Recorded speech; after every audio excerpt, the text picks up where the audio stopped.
야고보는 지금 목회 서신을 쓰고 많은 이들이 이 목회 서신을 아마도 읽고 있을 겁니다. 누군가 각 여러 지역 교회마다 대표되는 자들이 소그룹으로 모인 성도들 앞에서 이 서신을 읽겠죠. 그리고 성도들은 이 서신을 마음을 다해서 아마 듣고 있을 겁니다. 그 한 부분을 우리가 오늘 또 살펴보는 겁니다. 소아시아 지역의 여러 지역 교회들, 그 교회의 성도들 중에 우리가 계속해서 나누어서 여러분 알고 계시지만 그들은 믿음을 가지고 예수 그리스도를 영접함으로 말미암아 신앙을 그 고된 현실 속에서도 잘 지켜내고 있었습니다. 그러다가 그들 안에 바울의 이 신칭이 오직 믿음으로만 구원을 얻는다. 이 믿음으로 얻은 구원은 절대 취소되지 않는다. 라고 하는 너무나 놀라운 이 가르침을 그들이 수용하고 받아냈습니다. 근데 그러면서 이것이 더 바른 성도의 순종과 바른 열심과 바른 성도다운 모습으로 이것이 나아갔으면 참 좋았을 텐데 일부 이것이 옳지 않은 방향으로 삶의 방향으로 흘러가는 모습이 나타나기 시작한 겁니다. 그것이 뭐였죠? 이미 우리에게 구원은 이루어졌고 이 구원은 취소되지 않으니 이제 중요한 것은 뭐예요? 현실의 삶을 정말 내가 더 부유하게 더 내가 원하는 대로 살아가는 것, 이것이 중요하다라고 여기면서 하나님의 원하심과 또 하나님의 기뻐하심과 좀 다른 방향으로 흘러가기 시작하는데 이 삶의 모습이 매우 이기적이었어요. 이타적이지 않았어요. 그래서 나만 잘 되면 되고 나만 성공하면 되고 나만 배부르면 되고 이런 식의 좀 하나님이 원하시지 않는 방향으로 신앙의 방향성이 이렇게 흘러가고 있었던 것이죠. 근데 그런 모습은 어쩔 수 없이 무엇과 맞물리게 되냐면 이방인들의 삶의 흔적들, 옛사람의 흔적들, 우상과 관련된 흔적들, 이런 흔적들과 자꾸 맞물리고 교차되고 또는 뒤섞이고 이런 양상으로 흘러갈 수밖에 없는 겁니다. 근데 더 큰 문제는 뭐냐면 그렇게 뭔가 변질되고 뒤섞이고 이기적인 삶으로 흘러가면서도 그들 안에 여전히 예배는 있고 하나님을 바라보는 시선이 있어요. 그러다 보니까 내 삶이 지금 죄악된 삶의 흔적들, 옛사람의 모습을 가지고 있구나라고 하는 생각을 하지 못해요. 여전히 나는 거룩한 백성이에요. 여전히 나는 구원받은 백성이에요. 그래서 별로 부끄러워하지 않고 내가 죄송스럽게 여기는 마음이 없고 내가 왜 이렇게 죄악에 고하고 있지? 이런 생각을 하지 않고 여전히 나는 거룩한 백성이야. 이렇게 여기면서 떳떳하게 당당하게 자꾸 살아가는 거예요. 근데 삶의 모습을 보면 그리스도인으로 생활 모습이 아닌 거예요. 그리스도인답지 않은 거예요. 그리스도인의 삶에 당연히 나타나야 될 인내라든가 자비라든가 양성이라든가 충성이라든가 온유라든가 성도다움이라는 것이 별로 없는 거예요. 이런 모습을 야고보가 보면서 무엇을 지금 강조하는 거예요? 당신들이 지금 삶의 모습을 정확하게 바라보지 못하고 마치 거룩한 백성인 양 말하면서 살아가는데 너희들의 삶의 모습을 잘 봐라. 옛사람의 모습과 다르지 않다. 너희들이 욕심에 이끌려서 지금 죄를 짓고 있다. 근데 돌아봐라. 결국 옛사람 때 그 죄에 매여서 죄에 끌려서 욕심이 잉태한 즉 죄를 낳는 삶을 계속 살아갈 때 그 끝이 뭐였느냐? 사망이었다라고 하는 거죠.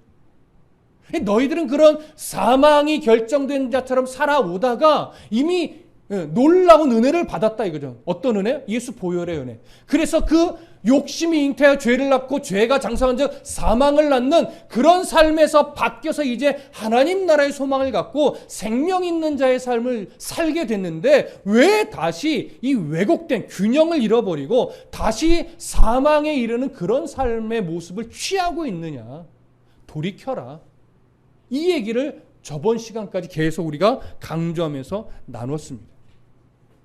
이미 너희들 안에 최고의 복이 주어졌고 하나님은 그러한 어떤 욕심이 잉태할 수 있고 미혹에 끌려갈 수 있는 연약함을 가지고 있지만 이겨낼 수 있는 은혜를 이미 하나님이 다 주셨고 앞으로도 주실 것이다. 그러니까 그 하나님의 은혜에 늘 분별력 있게 거해야 되니 하나님을 핑계대지 말고 너희의 모습의 삶의 흔적들 안에 나타나 있는 죄의 흔적들을 바르게 보고 하나님 앞에 회개할 건 회개하며 빨리 돌이켜야 된다. 너희들은 말씀으로 태어난 자들이 끊임없이 말씀 안에 거할 때 하나님께 돌이킬 수 있다. 이걸 지금 야고보가 강조하고 있는 것이죠. 그래서 오늘은요, 말씀을 듣는 것, 또 말씀을 행하는 것, 이것이 균형감을 이루며 바르게 실천하고 순종해내는 것이 얼마나 중요한가라고 하면서 어떤 실천적 과제를 제시합니다. 이제 야고보가 이렇게 바뀌어야 돼, 이것을 고쳐야 돼, 이렇게 과제를 제시하는 장면으로 우리가 오늘 들어가게 되는데 19절을 함께 봅니다. 19절 함께 읽습니다. 시작. 내 사랑하는 형제들아 너희가 알지니 사람마다 듣기는 속히 하고 말하기는 더디하며 성내기도 더디하라. 자, 오늘 본문에서요, 헬라어 성경으로 보면 문장의 가장 앞에 위치해 있는 단어가 뭘 것 같으십니까?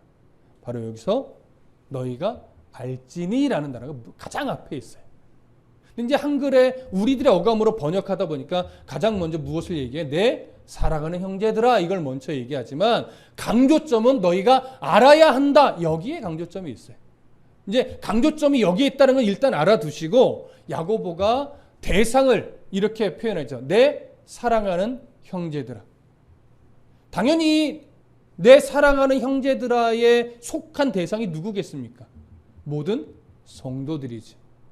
특히 모든 성도들이 대상이지만 조금 더 강조하고 있는 것은 누구냐면 가르치는 위치에 있는 자들이 조금 더 이 말에 더 집중해야 될 겁니다. 근데 여기에 누구도 포함이 되는 거냐면 이미 앞에서 언급했던 대로 욕심에 이끌려 죄악된 행동을 서슴없이 하고 있으면서도 내가 이 죄악에 거하고 있다는 사실을 모르고 여전히 거룩한 백성으로 착각하고 있는 그들은 버림받은 자가 아니라 여전히 사랑하는 내 형제에 속한 자들이에요.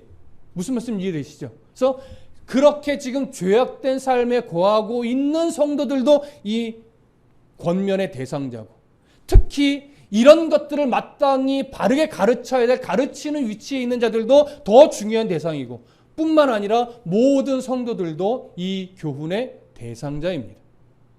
여러분 이해되시죠? 자, 그들에게 가장 먼저 뭘 강조하냐면 너희들 알아야 된다. 그래서 19절에 보면 내 사랑하는 형제들아 너희가 알지니 이렇게 했는데, 이 알지니라고 하는 이 단어는요, 원문에는 명령형으로 되어 있어요. 완료형 그리고 명령형으로. 명령이라는 건 뭐예요? 너희가 알아야 한다. 알아라.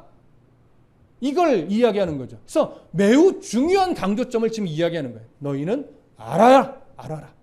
근데 알아라라고 하니까 이전에 몰랐던 뭔가 새로운 것을 알아야 한다 이렇게 여겨지지만, 이게 완료형이라는 건 무슨 말이냐면 이미 너희가 알고 있다라고 하는 거예요.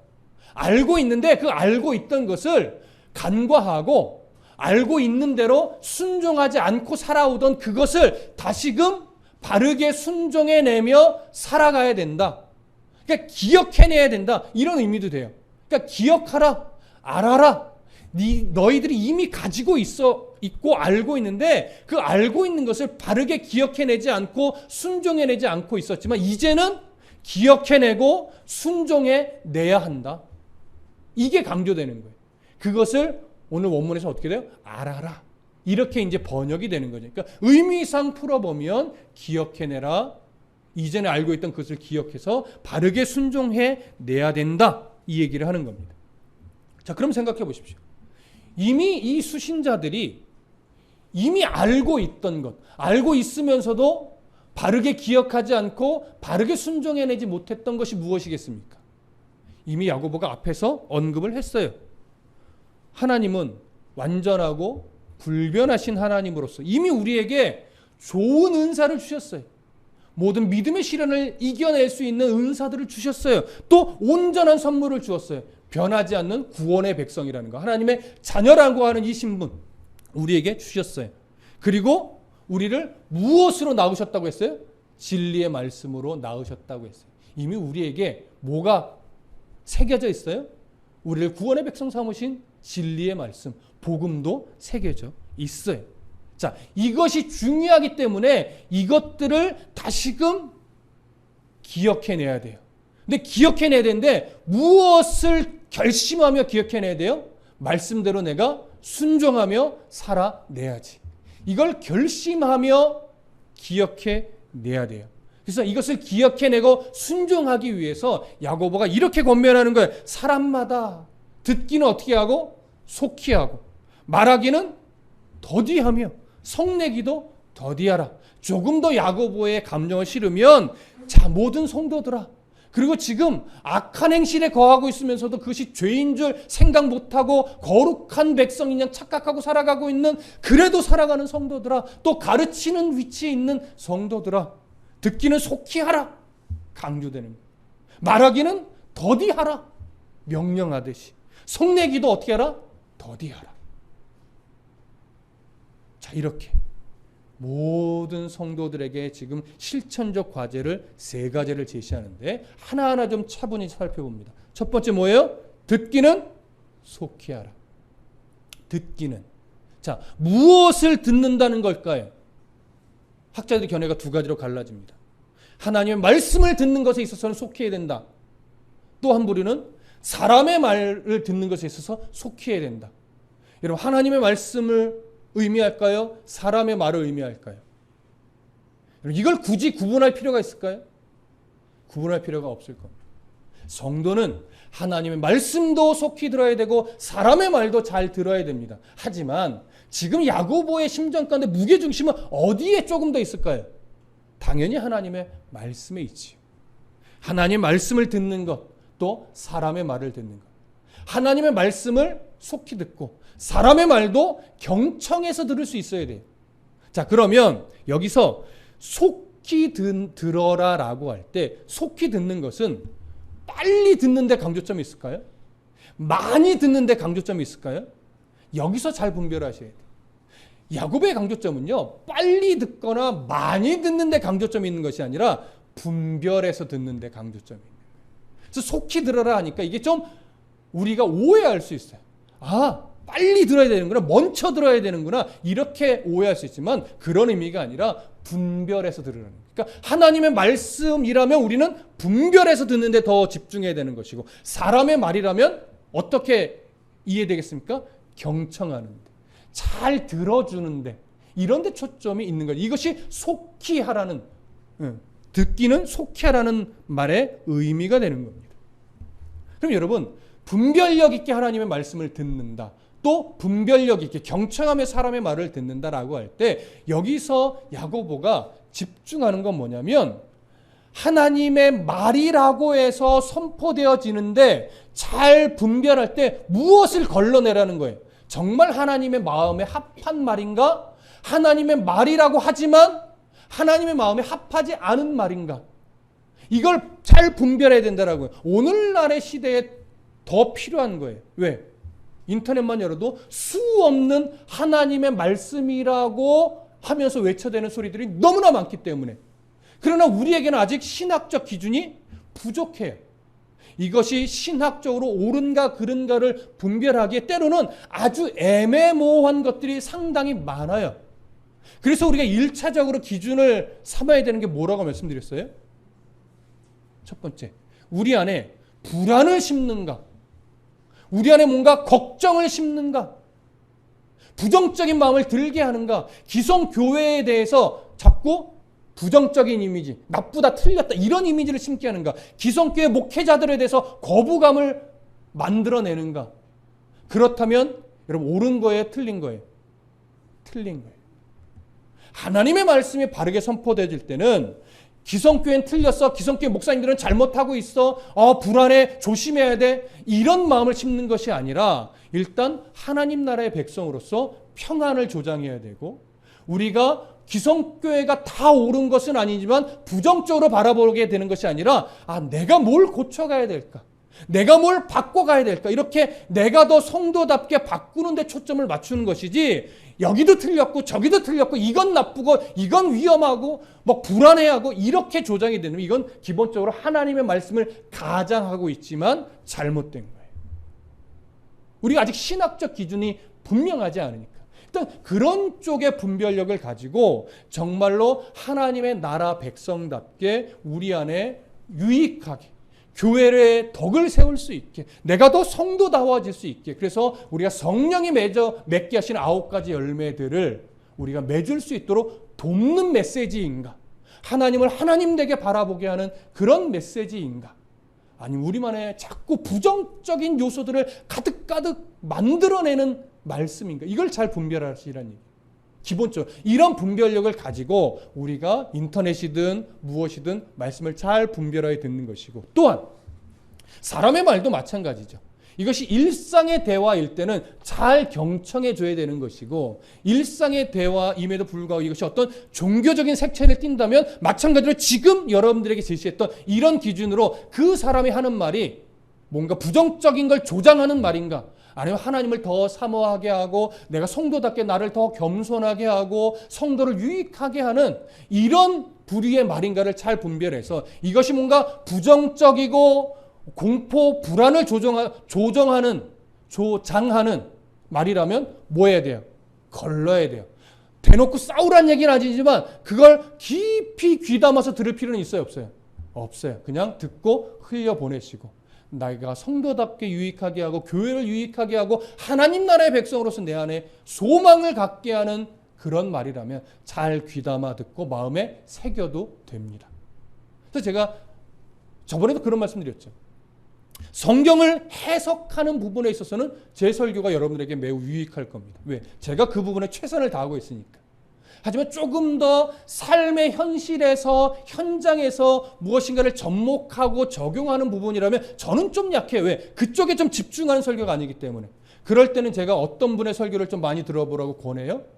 이전에 말씀드렸죠. 뭐 조정민 목사님이라든가, 뭐 이찬수 목사님이라든가, 아니 뭐 송태근 목사님이라든가, 또 뭐 김동호 목사님이라든가, 이렇게 정말 통찰력이 아주 뛰어나서 우리들의 삶의 아주 현실의 세밀한 부분까지도 다 꼬집어서 그것을 하나님께로 이렇게 이끌어내시는 정말 어른 목사님들이 있단 말이에요. 그런 목사님들의 설교는 같이 병행해서 들을 때 유익해요. 그래서 제가 그렇게 좋은 목사님들이 발견되면 수시로 말씀을 드릴 거예요. 그래서 성경 해석에 있어서 또 삶의 적용에 있어서 이런 분들을 같이 들으면 아주 시너지 효과가 좋을 겁니다. 이게 분별해서 듣는 거예요. 이해되시죠? 자, 그런 분별력을 오늘 야고보가 성도들에게 강조하는 거예요. 듣기는 어떻게 하라? 속히 하라. 분별력 있게 잘 판단하고 해서 들어라. 이것이 야고보의 첫 번째 강조점이고, 두 번째 강조점은 뭐예요? 말하기는 더디하며. 말하기는 더디하라라고 하는 거예요. 여러분, 이 말하기는 더디하라고 하면 우리가 어느 정도 이해가 옵니다. 그 이해가 틀리지 않습니다. 상황을 고려하지 않고 성급하게 말하는 것, 또 남의 말을 경청하려 하지 않고 자기 의견만을 주장하며 고집 부리는 것. 이게 왜 중요하냐면 이게 단순하게 도덕적 차원을 좀 넘어서서 남의 말을 잘 안 듣는 사람은요, 때로는 하나님 말씀도 분별하지 않나요. 근데 이렇게 급하고 상황에 맞지 않고 이기적이고 고집스럽게 남의 말을 잘 안 듣고 내 말만 주장하는 사람들은 교회의 화목과 화평을 조장하기보다 분열과 다툼을 만들어내는 경우가 훨씬 더 많아요. 그래서 항상 말은 어떻게 돼요? 여기 야고보의 강조처럼 더디하라는 거죠. 그러니까 더디하라는 건 상황을 보고 내가 지금 이렇게 말하는 것이 유익할까, 덕을 세울까, 하나님의 어떤 마음과 부합할까, 이걸 고민해서 정말 합당하다고 여겨질 때, 그럴 때 차근차근 하라는 거죠. 그렇다면 왜 야고보가 지금 이 말을 하겠어요? 그 당시 그 교회 안에 이 하나님의 말씀대로 살아가려고 하는 씨름이 없이 생각나는 대로 말해버리면서 화평과 어떤 유익을 끼치는 말보다 고집스럽고 이기적이어서 자꾸 분열과 다툼을 내는 소리가 많았기 때문에 그래요. 그래서 야고보가 오늘 여기서 하나님의 말씀은 분별해서 잘 들어야 되고, 그리고 그 말씀을 듣고 그것이 입 밖으로 나올 때는 정말 이것이 그러한가, 이 상황에 부합한가를 잘 고민하면서 아주 조심스럽게 말을 꺼내야 된다라고 하는 것이죠. 여러분, 이게 왜 중요하냐면 욥기를 보면, 제가 욥기를 지금 언젠가 하려고 차근차근 준비해서 보고 있는데 이 욥기는 정말 다 연구를 해놓고 설교를 해야 되겠더라고요. 그래서 지금 좀 오래 걸릴 것 같아요.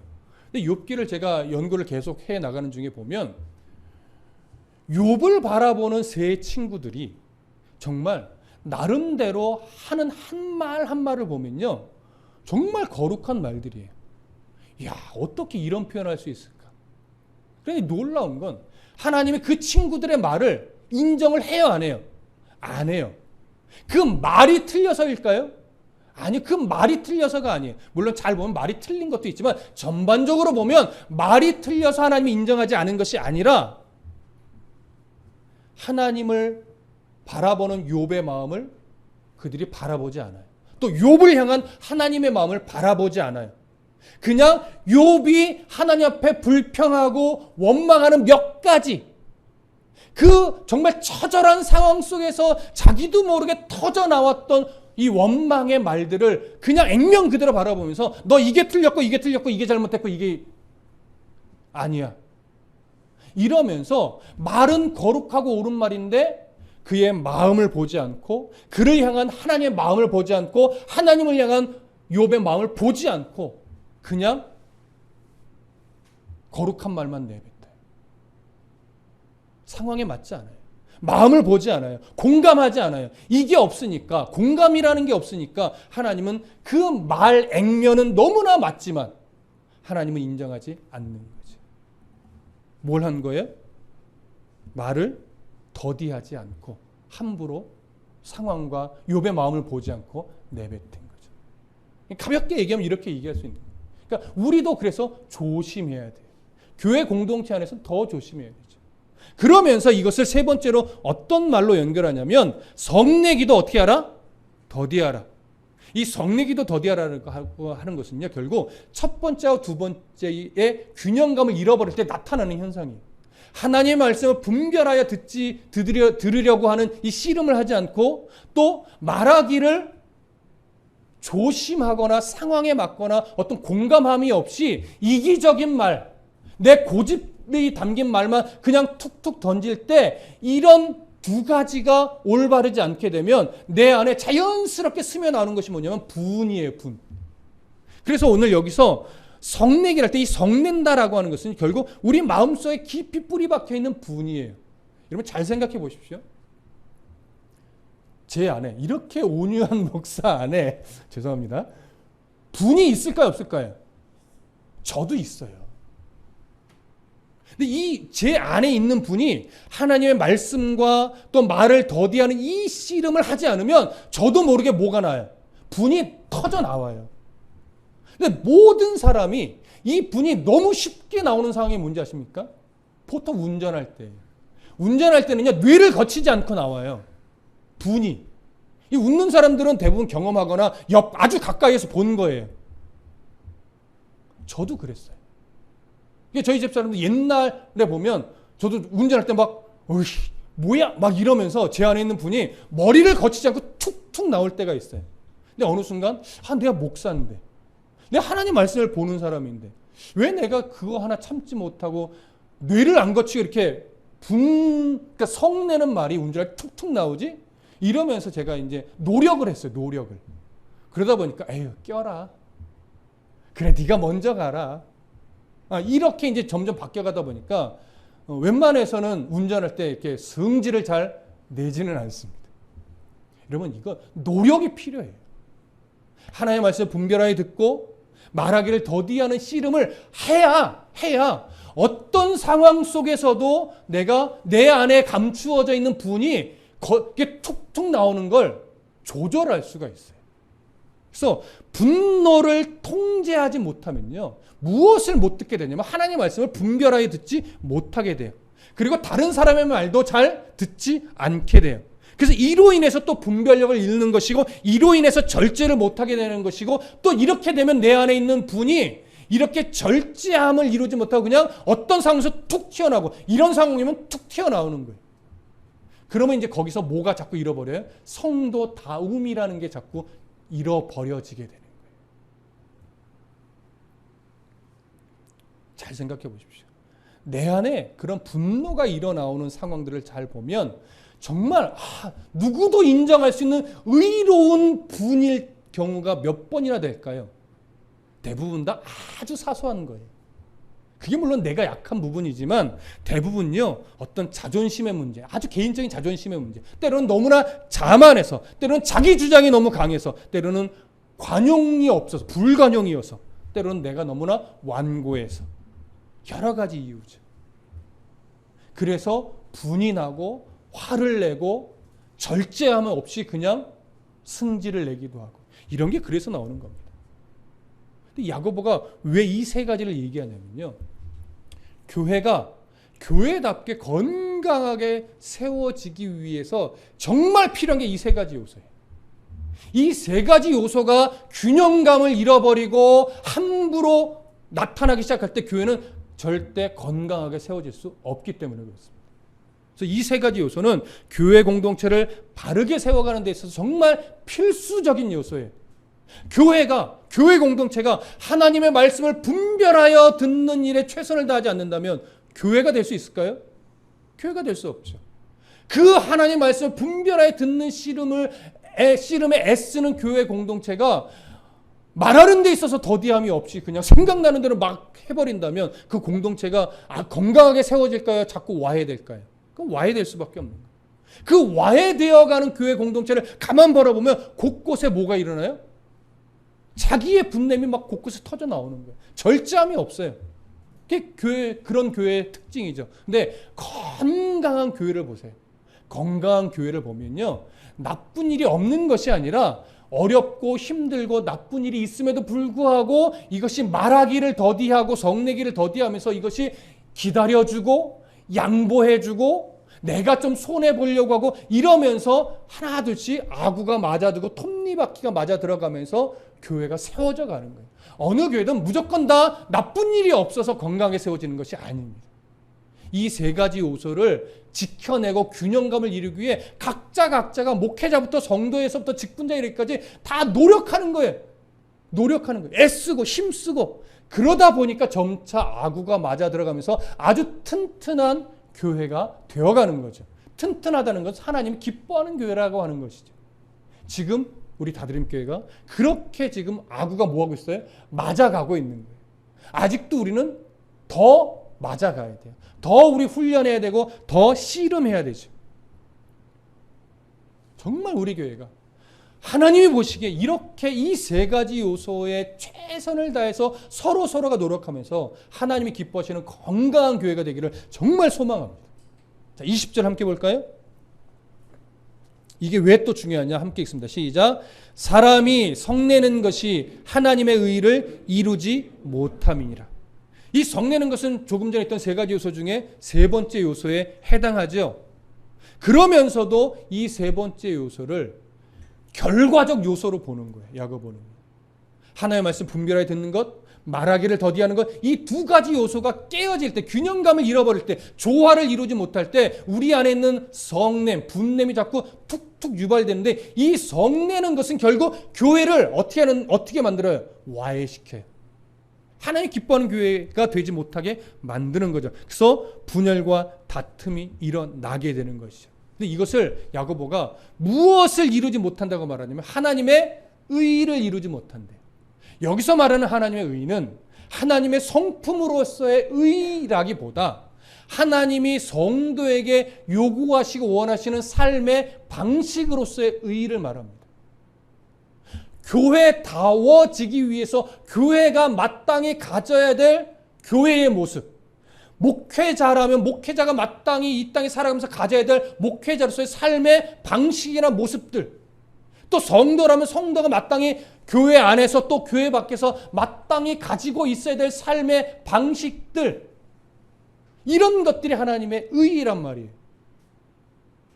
여러분, 하나님의 의는요, 성경을 많이 읽는다고 세워지는 게 아니에요. 하나님의 의는요, 기도를 많이 한다고 세워지는 게 아니에요. 성경을 많이 읽고 설교를 많이 귀담아 듣고 기도를 많이 할 때 그 속에서 하나님 마음을 깨달아서 그 마음을 가지고 일상에 나가서 그 일상의 자리에서 정말 내가 성도로서 부끄럽지 않게 말을 하고 성도로서 부끄럽지 않게 행동을 하고 삶을 살아내면서 정말로 하나님이 인정받을 만한, 하나님 기뻐할 만한 삶의 방식을 만들어낼 때 거기서 하나님의 의의가 세워지는 거예요. 그래서 여러분, 모든 사람, 예수를 믿는 사람이든 믿지 않는 사람이든요, 어려움은 똑같이 옵니다. 때로는 믿는 사람이 더 어려움에 처할 때가 많아요. 그런데 믿지 않는 사람과 믿는 사람의 다름이 뭐예요? 그 어려움을 어떻게 견뎌내는가, 이게 다른 거예요.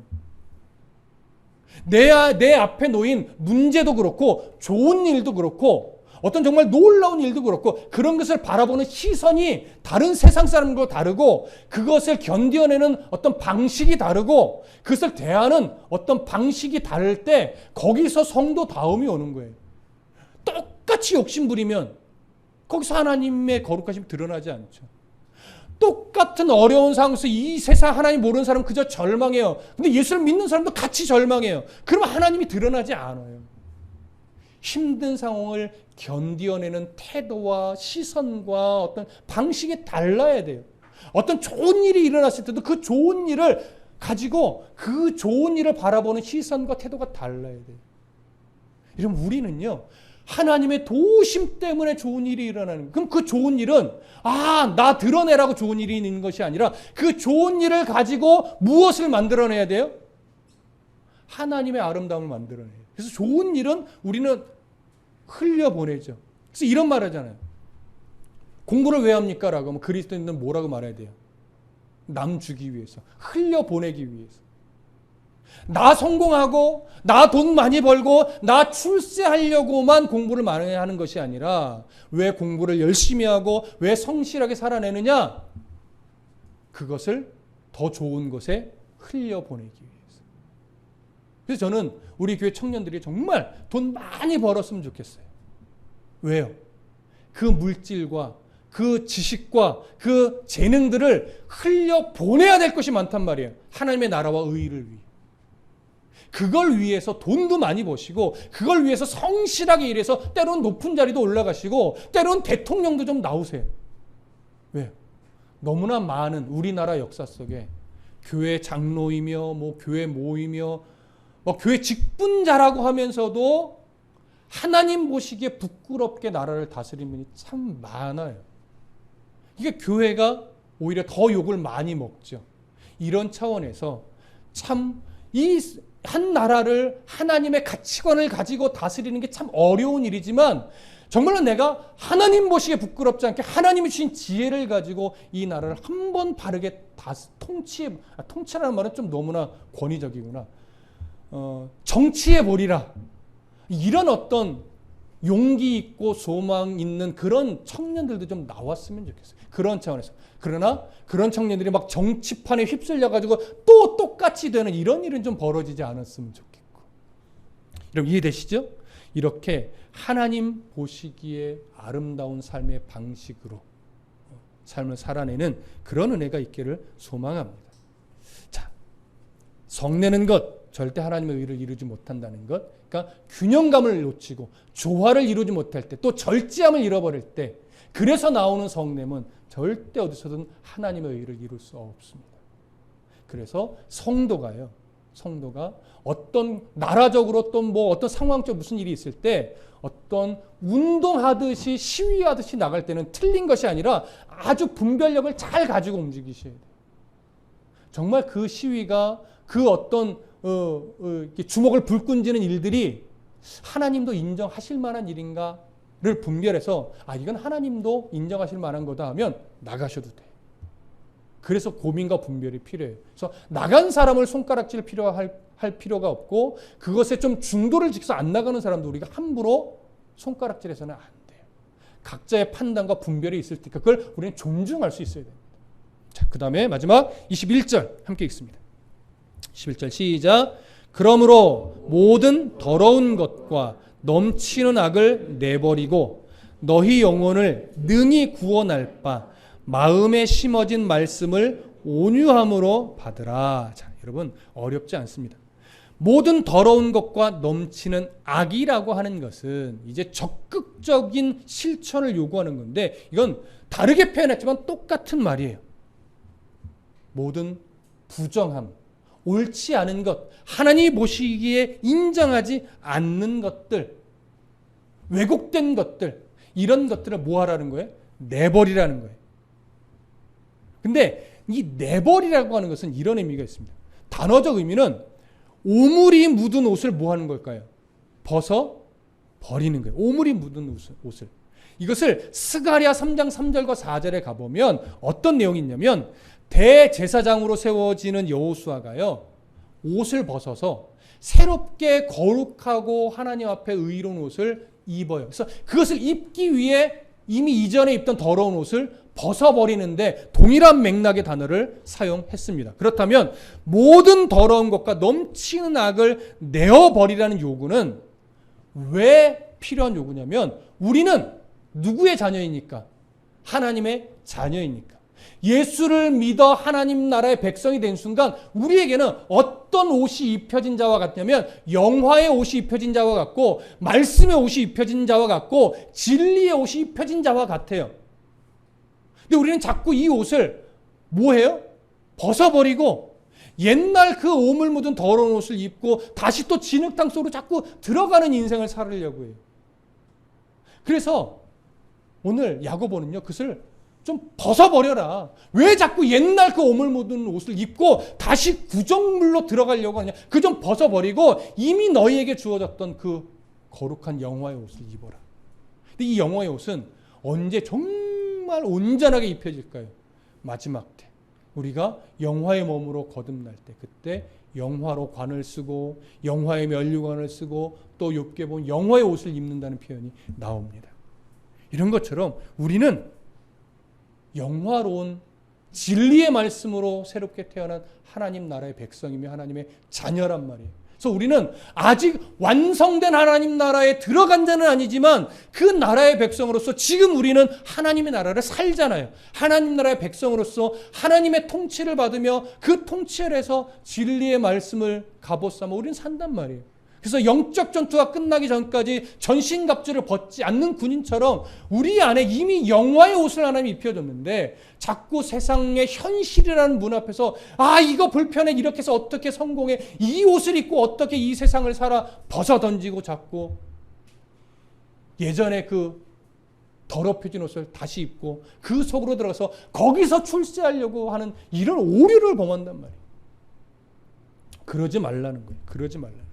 그래서 그 더러운 것과 넘치는 그 구정물에 이미 더럽혀졌던 옷을 다시 입으려 하지 말고 또 그 옷을 입고 그 속에서 또 전전긍긍하며 성공하려고 거기 구정물 속에서 애쓰지 말고 그 옷을 이제 벗어버려라. 그리고 너희 영혼을 능히 구원할 바 마음에 심어진 말씀을 온유함으로 받으라. 여러분, 마음에 심어진 말씀 뭡니까? 이미 우리를 사랑한다고 하신 하나님 말씀이에요. 내가 너희를 사랑하는 것처럼 너희도 서로 사랑하라 하며 새 계명으로 주신 말씀이에요. 그럼 물론 성경 말씀이겠죠. 여러분, 이 세상을 살면서 우리가 믿음의 백성이라고 한다면 이전에도 말씀을 드렸지만 내가 예수 믿는 자로서 어떤 선택을 해야지라고 할 때 대부분 다 뭘 하나님이 기뻐하시는지 알아요? 몰라요? 대부분 알아요. 몇 가지 특별한 상황 빼고는요, 대부분 어떤 선택이 하나님이 기뻐하는 선택인지 아는데 그걸 왜 못해요? 내가 싫어서 안 하는 거예요. 내가 불편해서 안 하는 거예요. 이거 선택하면 내 자존심이 상하니까 안 하는 거예요. 이거 선택하면 정말 내가 얼마나 힘들 줄 아니까 알면서도 그 선택을 안 하는 경우가 많아요. 어떻게 보면 거의 대부분이라고 할 수 있겠죠. 그래서 이미 우리는 우리 안에 하나님 말씀이, 진리의 말씀이 심겨져 있기 때문에 어느 정도 분별력은 다 갖고 있어요. 근데 그 말씀을 모르는 말씀이 아니라 이미 알고 있고 내 안에 가지고 있는 말씀인데 그것을 온유함으로 뭐 하래요? 받으래요. 이미 가지고 있는데 받으래요. 무슨 말이에요? 그래서 새롭게 받으라는 말이 아니래요. 아니, 온유함으로 받으라는 말은 뭐냐면 이미 너희 안에 있는 그 말씀을 다시금 하나님의 말씀 앞에서 분별력 있게 기억하고 생각해내서 이제는 순종할 각오를 하고 그 말씀을 뭐하라? 받으라. 생각해내라. 기억하라는 거예요. 순종할 각오를 하고. 이전에는 현실이라고 하는 것 때문에 알면서도 그 선택을 안 했다면 이제는 그 현실을 주관하는 하나님을 신뢰함으로 이전에 못했던 그 선택을 이제는 해보라는 거예요. 이제는. 예전엔 내 자존심 때문에 알면서도 그 삐뚤어진 선택을 했다면 이제는 이 말씀을 가슴에 새기고 자존심 문제 삼지 말고 하나님 원하시는 대로 한번 선택하고 나아가 보라는 거예요. 예전에는 피 흘릴까 망할까 죽을까 겁나서 그 선택을 안 했다면 이제는 죽으면 죽으리라, 피 나면 피 나리라, 상하면 상하리라, 내가 주님만 붙잡고 나가리라고 하는 이 결심 갖고 이전에 못했던 그 선택을 이제는 해보라는 거예요. 이제는. 이게 무슨 말씀 이해되십니까? 이것이 온유함으로 받으라고 하는 이 말씀의 의미예요. 이 싸움에 승리하기 위해서 부단히도 우리가 기초적으로 해야 될 싸움이 뭐라는 겁니까? 하나님의 말씀을 분별하여 듣는 일에 노력하셔야 돼요. 또 말하기는 더디하는 일에 또 노력하셔야 돼요. 그래서 이 분별하여 듣고 말하기를 더디하는 이 두 가지가 균형감을 이루고 조화를 이룰 때 우리는 점차 하나님이 기뻐하는 선택을 하며 살아가는 일에 우리는 성공하게 될 것입니다. 이 일에 여러분 승리하고 싶으십니까? 이 일에 이제는 실수를 덜 하고 싶으십니까? 그러면 먼저 하나님의 말씀을 분별하는 일에, 분별하여 듣는 일에 최선을 다하십시다. 여러분 아직 우리 들어야 될 성경 말씀이 참 많죠. 팟캐스트나 팟빵, 유튜브, 페이스북, 우리 교회 홈페이지만 열어도 제가 지금까지 우리가 강의했던 신구약 성경 한 3분의 1 정도는 강의를 어느 정도 끝낸 것 같아요.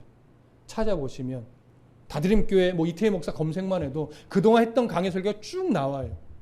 거기서 하나하나 또 차근차근 듣는 씨름을 하시고 그 다음에 조금 더 실천적 생활의 어떤 권면적으로 듣고 싶을 때는 좀 전에 말씀드린 여러 그런 목사님의 설교를 또 찾아서 들으시면서 같이 가시면 하나님의 말씀을 분별하여 듣는 일에 우리가 어느 정도는 성공해 가실 겁니다. 그리고 나 그 말씀을 기초로 하여 또 머리로 들은 말씀이 가슴으로 내려오기까지, 이게 참 긴 시간이 걸리지만 귀로 들은 말씀이 가슴으로 내려오기까지 함부로 말하기보다 더 기다리고 더 참고 더 인내하면서 이제는 내가 성숙해져 갈 때 정말 하나님도 인정할 만한 그 말들을 유익하게 될 수 있는 말, 교회의 덕을 세우고 성도 간에 유익을 끼칠 수 있는 그런 말들을 이제 하셔야 돼요. 이 노력이, 이 애씀이 치열해질 때 성도 개개인이 정말 성숙한 성도가 될 것이고 성도 개개인이 성숙해져 갈 때 그 교회 공동체는 당연히 하나님이 기뻐할 만한 그런 성숙한 성도의 어떤 공동체가 되어 갈 것입니다. 이러한 성도 개인, 이러한 성도의 가정, 이러한 성도들의 교회가 되기를 간절히 소망하고 축복합니다. 기도하겠습니다.